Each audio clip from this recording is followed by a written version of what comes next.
Funded અકાઉન્ટને 100K સુધી લઈ જવાનો ચેલેન્જ છે એ પણ સારો એવો ચાલી રહ્યો છે.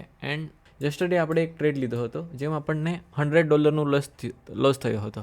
હવે તમે કહેશો કે આપણે 0.5% રિસ્ક કરવાના હતા, but yesterday we took one trade and we risk 1%. Why we took 1% risk? Because જે 10Kનું અકાઉન્ટ ટ્રેડ કરતા છે એમાં 0.5% રિસ્ક કરીને 2% અપ.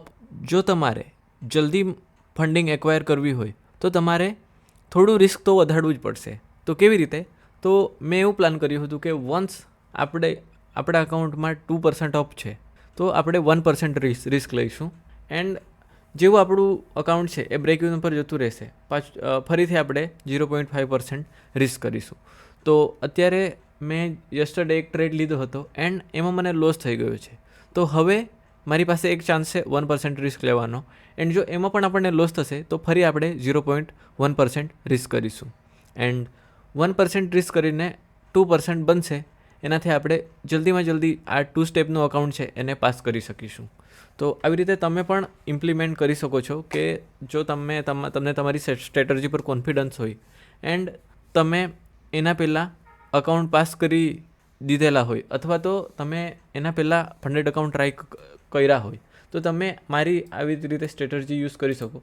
ફોર એક્ઝામ્પલ, તમે 2% અપ છો, તમે 0.5% રિસ્ક કરીને 2% અપ છો, તો હવે આ 2%નો ઉપયોગ કરીને તમે કેવી રીતે જલ્દીમાં જલ્દી તમારો જે જે તમારો ફંડેડ અકાઉન્ટનો ચેલેન્જ છે એને 10% સુધી લઈ જઈ શકો. મારા અકાઉન્ટમાં આ 2% છે તો 2%ને મેં શું કરીશ હવે? તો 2%ને છે એ મારું પ્રોફિટ છે, એને હું રિસ્ક કરી શકું છું. સો જે બ્લુબેરી છે એમાં મેક્સ તમે 3% રિસ્ક કરી શકો છો પર ટ્રેડ. તો હું શું કરીશ કે 3% પૂરેપૂરું રિસ્ક નહીં કરીશ, પણ 1%ને રિસ્ક કરીશ. 1%ને રિસ્ક કરીને શું કરીશ? તો મારો રિસ્ક ટુ રિવોર્ડ રેશિયો છે 1:2. તો શું હું 1% રિસ્ક કરીને કેટલા પર્સન્ટ બનાવીશ? 2%. મારો વિન રેટ છે એ અરાઉન્ડ 50 to 60% છે. જેવી રીતે મેં તમને લાસ્ટ જે આપણું વિડીયો હતો એમાં તમને કીધું હતું કે મારો વિન રેટ 60% છે એન્ડ એ ઉપર નીચે થયા કરે છે. અરાઉન્ડ 50% છે. ઇટ મીન્સ કે જે જે હું ટ્રેડ લઉં છું એમાં એક પ્રોફિટ થાય છે, એક લોસ, એક પ્રોફિટ થાય છે, એક લોસ. તો આ વસ્તુ તમારે ધ્યાન રાખવાની છે. તો આગળ આપણે વાત કરીએ તો હવે મારું અકાઉન્ટ 2% અપ છે. તો હવે હું શું કરીશ કે આ 2% મારું પ્રોફિટ છે એટલે હું શું કરીશ કે હવે હું 1% રિસ્ક લઈશ. 1% રિસ્ક લેવાથી શું થશે કે ઓલરેડી મારું અકાઉન્ટ 2% અપ છે.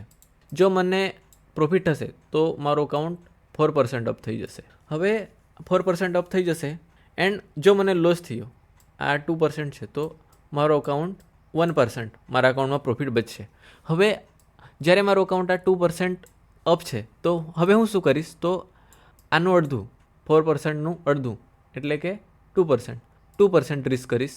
મારો આ 1% રિસ્ક કર્યા બાદ જો મારું અકાઉન્ટ છે એ લોસ થઈ ગયું તો મારા અકાઉન્ટમાં બચશે મારું પ્રોફિટ 0 એન્ડ હવે મારો ડ્રો ડાઉન 10% બચશે. તો ફરીથી હું 0.5% રિસ્ક કરીને મારું અકાઉન્ટને કન્ટિન્યુ ટ્રેડ કરીશ.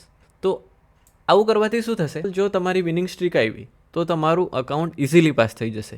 એન્ડ જો તમારી લૂઝિંગ સ્ટ્રીક આવશે તો શું થશે કે તમે તમારું જે રિસ્ક છે એ 0.5 કરી દઉં એટલે તમને બેક ટુ બેક લોસ થશે, 3-4 લોસ થશે. તમને ખબર જ હશે કે તમારી સ્ટ્રેટર્જી છે એના એકસાથે તમને કેટલા લોસ થઈ શકે છે. તો જેવી રીતે હું ટ્રેડ કરું છું લાસ્ટ યરથી અત્યાર સુધી મેક્સિમમ જ્યારે મારી લૂઝિંગ સ્ટ્રીક આવે છે ત્યારે મારા 5 કન્ટિન્યુઅસ લોસ થાય છે. તો મને ખબર છે કે જ્યારે મને લોસ થશે એન્ડ કન્ટિન્યુઅસ આવા લોસ થશે તો હું 5 ટ્રેડમાં મારું અકાઉન્ટ બ્લો ન થાય એના માટે હું શું કરીશ કે 0.5% રિસ્ક કરીશ. એનાથી મેક્સિમમમાં જે મારું અકાઉન્ટ છે એ કેટલું ડ્રો ડાઉનમાં જશે? તો 2.5% મારું ડ્રો ડાઉનમાં જશે.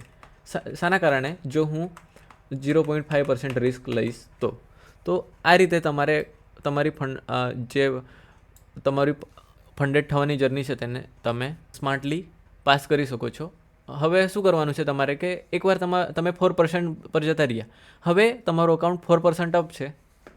હવે 4%માંથી તમે 2% રિસ્ક કર્યું એટલે 2 into 2 એટલે કેટલું થઈ જશે? તો તમારું 8% થઈ જશે. એન્ડ 8% થશે તો શું થશે કે તમારું જે અકાઉન્ટ છે 8% અપ છે મીન્સ કે તમે હવે 2% તમને બનાવવાનું છે.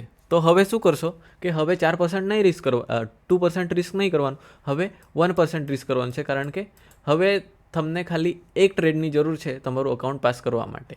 તો આવી રીતે તમે તમારું ફંડેડ અકાઉન્ટ ઝડપથી પાસ કરી શકો છો. એન્ડ હું વધારે રિસ્ક કરવાનું એટલા માટે કહું છું, એનો મતલબ એ નથી કે તમારે ગેમ્બલિંગ કરવાની છે કે તમારે તમારા ટ્રેડ પ્લાનને ઓપોઝિટ જઈને ટ્રેડ લેવાના છે. તમે જે રીતે તમારી સ્ટ્રેટેજીને કોન્ફિડન્ટલી ટ્રેડ કરો છો એ રીતે જ ટ્રેડ કરવાનું છે. એન્ડ જે તમારા ટ્રેડ છે એ વિથ યોર પ્લાન, તમારા પ્લાનના અકોર્ડિંગ જ એક્ઝિક્યુટ કરવાના છે. તો આ જ હતું એક નાનું વિડીયો કે જેમાં તમને હું કહેવા માંગતો હતો એન્ડ ચેલેન્જની અપડેટ આપવા માંગતો હતો. તો તમે જોઈ શકો છો કે અત્યારે આપણા અકાઉન્ટમાં 1% આપણો અકાઉન્ટ અપ છે, નિયર ઇક્વલ ટુ 1% અપ છે. એન્ડ જે લાસ્ટ ટ્રેડ હતો તમે અહીંયા જોઈ શકો છો કે કન્ટિન્યુઅસ આપણે 0.5% રિસ્ક કરતા હતા. અહીંયા તમે જોઈ શકો કે અહીંયા જે આપણને છેલ્લો લોસ થયો છે એ $100 થયો છે. તો losses are part of the game. તમે લોસને અવોઇડ નહીં કરી શકો. શાના કારણે? કારણ કે losses are part of the game. Loss તો તમને થવાના જ છે. લોસ કર્યા વગર તમે માર્કેટમાં આગળ વધી નહીં શકો. એન્ડ જે મેં તમને વસ્તુ કીધી એ વસ્તુ તમારે સ્માર્ટલી ઇમ્પ્લિમેન્ટ કરવાની છે. જો તમે ગેમ્બલિંગ કરવા ગયા તો તમારું અકાઉન્ટ ઉડવાનું જ છે, માટે સ્માર્ટલી કામ કરો. જેવું તમારું અકાઉન્ટ 2% અપ થાય એટલે તમારું રિસ્ક વધારીને 1% કરી દો. જો તમને એ પર્સન્ટ કરશો તો તમારું અકાઉન્ટ 4% અપ થઈ જશે. હવે તમારા અકાઉન્ટમાં 4% અપ છે, હવે એના અડધા એટલે કે 2%. હવે તમે 2% રિસ્ક કરો, 2% રિસ્ક કરશો એટલે તમારું અકાઉન્ટ 8% અપ થઈ જશે. એન્ડ જ્યારે તમારું અકાઉન્ટ 8% અપ થઈ જાય ત્યારે શું કરો તમે? હવે તમારા અકાઉન્ટમાં જો તમારો પ્રોફિટ ટાર્ગેટ 10%નો છે તો હવે તમે ફક્ત 1%નું રિસ્ક કરીને 2% બનાવો, એટલે સરળતાથી તમારો ફર્સ્ટ ફેઝ પાસ થઈ જશે. તો આ જ હતું આજના વિડીયોમાં. એન્ડ જ્યારે તમારી લૂઝિંગ સ્ટ્રીક આવે, ફોર એક્ઝામ્પલ હું 2% અપ છું, હવે મેં 1% રિસ્ક કર્યું બટ મને ટ્રેડમાં લોસ થઈ ગયો. એન્ડ નાવ હવે મારી પાસે મારા અકાઉન્ટમાં પ્રોફિટ કેટલું છે? 1% અપ છે. તો હવે હું શું કરીશ? તો હવે પાછો એક ટ્રેડ લઈશ એન્ડ એમાં પણ મને લોસ થઈ ગયો. તો લોસ થવાથી હવે શું થશે કે મારું પ્રોફિટ હવે 0 છે. હવે ફક્ત મારો 10% ડ્રોડાઉન છે. તો હવે હું શું કરીશ કે હવે મારા અકાઉન્ટમાં 10% છે એન્ડ મારા ઓલરેડી લોસ થઈ ગયેલા છે. સો થોડું ઘણું મારી સાયકોલોજી પર ઇમ્પેક્ટ પડશે. તો એના લીધે હું શું કરીશ? હું પાછો 0.5% રિસ્ક કરીશ. એન્ડ 0.5% રિસ્ક ક્યાર સુધી કરીશ? જ્યાં સુધી મારો અકાઉન્ટ 2% અપ ન થઈ જાય ત્યાં સુધી. આવું કરવાથી તમે ઝડપથી તમારી ફંડિંગ, નહીં તો તમે 0.5 રિસ્ક કરશો તો તમને ઘણો બધો સમય લાગશે. પણ જ્યારે તમે 1% રિસ્ક કરો છો એન્ડ 2% રિસ્ક કરો છો, એમાં તમે તમારી જે ફંડિંગ ફર્મ છે એના રૂલ્સને એવા બધા તમે ચેક કરી લેજો. કેમ? કારણ કે કેટલીક ફર્મ છે એમાં તમે 1%થી વધારે એક ટ્રેડમાં રિસ્ક નહીં કરી શકો. ફોર એક્ઝામ્પલ ફંડિંગ પીપ છે તો ફંડિંગ પીપમાં તમે 1%થી વધારે રિસ્ક કરશો તો મે બી તમારું અકાઉન્ટ બ્રીચ પણ થઈ જશે. તો એ બધી વસ્તુનું તમારે ધ્યાન રાખવાનું છે. નહીં તો પછી તમે પાછા મને આવીને કહેશો કે ભાઈ તમે કીધું હતું 1%થી વધારે રિસ્ક કરવાનું એન્ડ મારું અકાઉન્ટ બ્રીચ થઈ ગયું. તો આ જ હતું આજના વિડીયોમાં. આજનો video don't catch falling knife, કે આવી એક કહેવત છે અંગ્રેજીમાં કે ડોન્ટ કેચ ફોલિંગ નાઇફ. જો તમે પડતી છરીને પકડશો તો તમારો હાથ કપાશે. તો સેમ એવી જ રીતે તમે અહીંયા જોઈ શકો છો કે માર્કેટ અપ ટ્રેન્ડમાં હતું. તમે 4 કલાકમાં જોશો તો અહીંયા તમે જોઈ શકો કે માર્કેટે અહીંયાથી બ્રેકઅપ સ્ટ્રક્ચર આપ્યું એન્ડ કન્ટિન્યુ ઉપરની ડિરેક્શનમાં ગયું. અહીંયાથી માર્કેટે લિક્વિડિટી ગ્રેપ કરી એન્ડ ફરીથી માર્કેટે લિક્વિડિટી ગ્રેપ કરી. સો મેં શું કર્યું હતું? મને એવું લાગ્યું કે આપણી લિક્વિડિટી સ્વીપ છે એન્ડ જે આપણો લો છે અહીંયા, ઇટ મીન્સ કે અહીંયા હાઈ ટુ લો સ્વીપ છે. તો માર્કેટ અહીંયાથી લિક્વિડિટી સ્વીપ કરશે એન્ડ અહીંયા આવશે એન્ડ અહીંયાની લિક્વિડિટી લઈને માર્કેટ ઉપર જશે. પરંતુ માર્કેટે કરવું કંઈ અલગ જ હતું. સો 15 મિનિટમાં મેં જોયું તો મોમેન્ટમ ઉપરની ડિરેક્શનમાં હતું, બટ માર્કેટ હતું ગઈકાલે જે ન્યુયોર્ક સેશન હતો એમાં માર્કેટ અહીંયાથી લિક્વિડિટી ગ્રેપ કરતું હતું. તમે અહીંયા જોઈ શકો છો કે માર્કેટે જ્યારે નીચેની ડિરેક્શનમાં મૂવ કરતું હતું તો આ ભાગમાંથી બ્રેકઅપ સ્ટ્રક્ચર આપ્યું. ત્યારબાદ અહીંયાથી માર્કેટે બ્રેકઅપ સ્ટ્રક્ચર નહોતું આપ્યું, પરંતુ માર્કેટે શું કર્યું કે આ ભાગમાંથી લિક્વિડિટી ગ્રેપ કરી. સો અહીંયા પણ માર્કેટ લિક્વિડિટી જનરેટ કરતું હતું. સો મને ખાતરી હતી કે માર્કેટ અહીંયાથી હમણાં પોતાની ડાયરેક્શન ચેન્જ કરશે. સો મેં શું કર્યું હતું કે અરાઉન્ડ 6:30 ની આજુબાજુ મેં આ એંગલ્ફિંગ કેન્ડલ સાથે આ ભાગમાંથી એન્ટ્રી લઈ લીધી એન્ડ મેં રિસ્ક કર્યું હતું 1%. શા માટે મેં 1% રિસ્ક કર્યું હતું? કારણ કે તમે જોઈ શકો કે માર્કેટ કન્ટિન્યુઅસ ઉપરની ડિરેક્શનમાં જતું હતું એન્ડ જ્યારે માર્કેટ પ્રો ટ્રેડ મીન્સ કે બાઇંગની સાઈડ હોય તો આપણે ઇઝીલી રિસ્ક કરી શકીએ. તો એના કારણે મેં 1% રિસ્ક કર્યું હતું.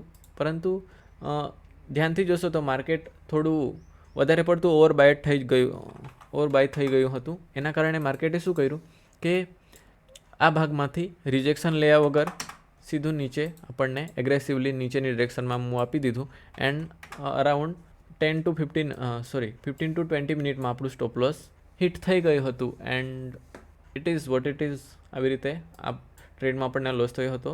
A+ સેટઅપ હતું. શાના કારણે? કારણ કે માર્કેટે લિક્વિડિટી સ્વીપ કરીને આપણને આ સેટઅપ આપ્યું હતું. પરંતુ કેટલીક વાર થાય છે આપણે આપણા જે સેટઅપ છે એને ફોલો કરતા હોઈએ તો પણ આપણો ટ્રેડ લોસ થાય છે. કેમ કે losses are part of the game. આ ગેમમાં તમે છો, ટ્રેડિંગમાં તમને લોસ તો થવાના જ છે. માટે હંમેશા ધ્યાન રાખો કે તમે તમારા પ્લાનને ફોલો કરો and over trading and over લિવરેજિંગથી બચો.